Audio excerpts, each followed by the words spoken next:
है अगर गुरुवर का सानिध्य पाना तो विद्यासागर.गुरु पर जरूर आना। शुद्धेभ्यः ओम नमः शुद्धेभ्यः ओम नमः शुद्धेभ्यः।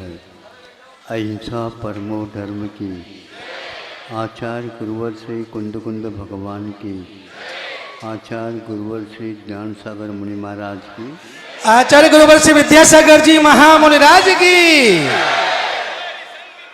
सुनो, ये तो आप लोग सामान्य से जानते हैं, विवाह करना एक प्रकार से पाप की ओर, संसार की ओर ही जाना है। लेकिन बहुत अंतर है, क्योंकि महापुरुषों ने भी विवाह कर लिया था, करवा दिया था। नहीं समझे? जो पाप का कार्य होता है वो महापुरुष कैसे कर सकते हैं? लेकिन महाराज इसमें तो बिल्कुल संसार को अपनाना होता है। संसार को अपनाने, संसार में तो है ही, किंतु संसार से दूर होने का इसमें उपाय है।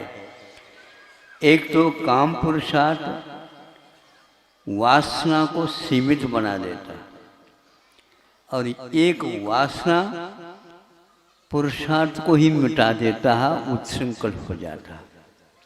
बहुत अंतर है। एक में नियंत्रण हो रहा है, अनंत जो वासना थी उस वासना को सीमित करके आगम के अनुरूप वो काम पुरुषार्थ को स्वीकार कर रहा है। और काम पुरुषार्थ को स्वीकार करने का उद्देश्य क्या है? सत संतान की प्राप्ति के लिए। सत संतान का प्राप्ति अर्थ है क्या? संतान तो होते रहते हैं, लेकिन सत संतान का अर्थ संस्कार डाल करके धर्म के प्रवाह को आगे बढ़ाने के लिए किया जाता है। क्या कहा? तीर्थंकरों के मान लो परंपरा चलाना कैसे चलेगा बताओ? विवाह के बिना बनता है? तो ये सोचना चाहिए, कभी भी धर्म का प्रवाह प्रवाहित हुआ क्या? बिना विवाह। बोलो हाँ? इसमें तो बिल्कुल मौन है।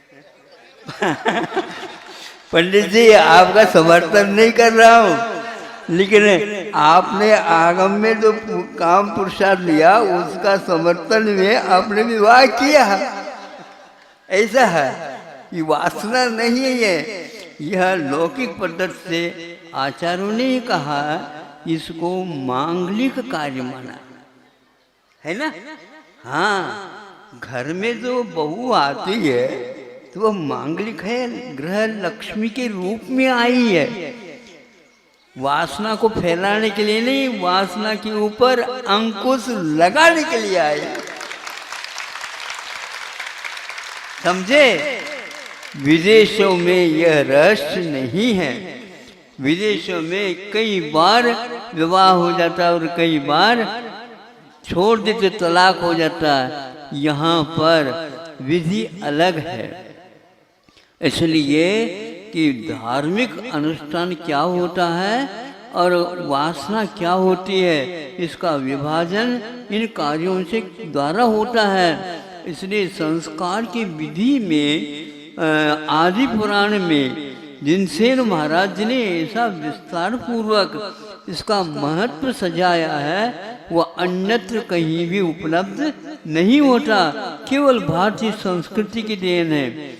अब अच्छे अच्छे महापुरुष यदि आएंगे तो जब तक विवाह नहीं होगा तब तो कहाँ से आए? लेकिन ये ध्यान रखना, आप निदान बंद करके किसी तीर्थंकर को जन्म देना चाहे तो संभव नहीं होगा, किंतु 6 आवश्यकों का पालन करके और धर्म के प्रवाह को, हे भगवान यहाँ पर जीवित रहे, जैसे मेरा आज उद्धार हो रहा है, उसी प्रकार संसारी जीव अनंत काल से गोते खाते आ रहे हैं। आपके इस मार्ग पर आ जाएं तो उसका भी बेड़ा पार है। तो बेड़ा और पार बहुत दो चीजें हैं। डूबने वाली बेड़ा होती है और पार होने वाली भी बेड़ा होती है, लेकिन बेड़े को ये ज्ञात नहीं है। चालक जो होता है, चलाने वाला, उसको ज्ञात होता है कि कैसे पार लगाया जाता है। ऐसे ही इस प्रकार सत समागम से हमें ये बोध ज्ञात होता है। इसलिए याद रखने योग्य है,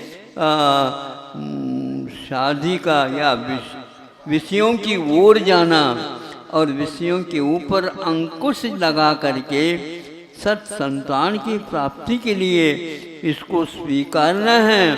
किंतु ये ध्यान रखना, आश्रम बदलते हुए चले जाना। पहले ब्रह्मचर्य आश्रम था, फिर बाद में गृहस्थ आश्रम हुआ। अब हम पूछते हैं गृहस्थ आश्रम में कब तक रहोगे? बोलो। हम इस प्रकार अंकुश लगा करके इस ओर लाने का मार्ग प्रशस्त कर रहे हैं और आप फिर भी नहीं मान रहे हैं। सोचो, उसकी पीरियड तो रखो, उसकी अवधि कितनी रखते हैं? जब घर में संतान बहुत संस्कारित है, कर चलाने योग्य हो गए, इसी प्रकार दुकान चलाने योग्य हो गए, लेन देन जो कुछ भी था वो सब संभाल लिया, फिर धीरे धीरे खिसक करके आना चाहिए। हाँ, नहीं भी होता है तो अपना स्वामित्व छोड़ दिया। हाँ, स्वामित्व छोड़ दिया, परिग्रह छोड़ दिया, आरंभ छोड़ दिया, अनुमति छोड़ दी, सब कुछ छोड़ दिए। रत्नगढ़ श्रावकाचार्य इसलिए तो लिखा गया, कैसे मार्ग प्रशस्त किया है। समझ में बात आ रही है? हाँ, आप मतलब की बात तो समझते हो, बहुत अच्छा है। आपको यदि मतलब की बात समझ में आ जाए तो हमें तो बहुत प्रसन्नता होती है, हमारी भी दुकान चल जाएगी। अहिंसा परमो धर्म की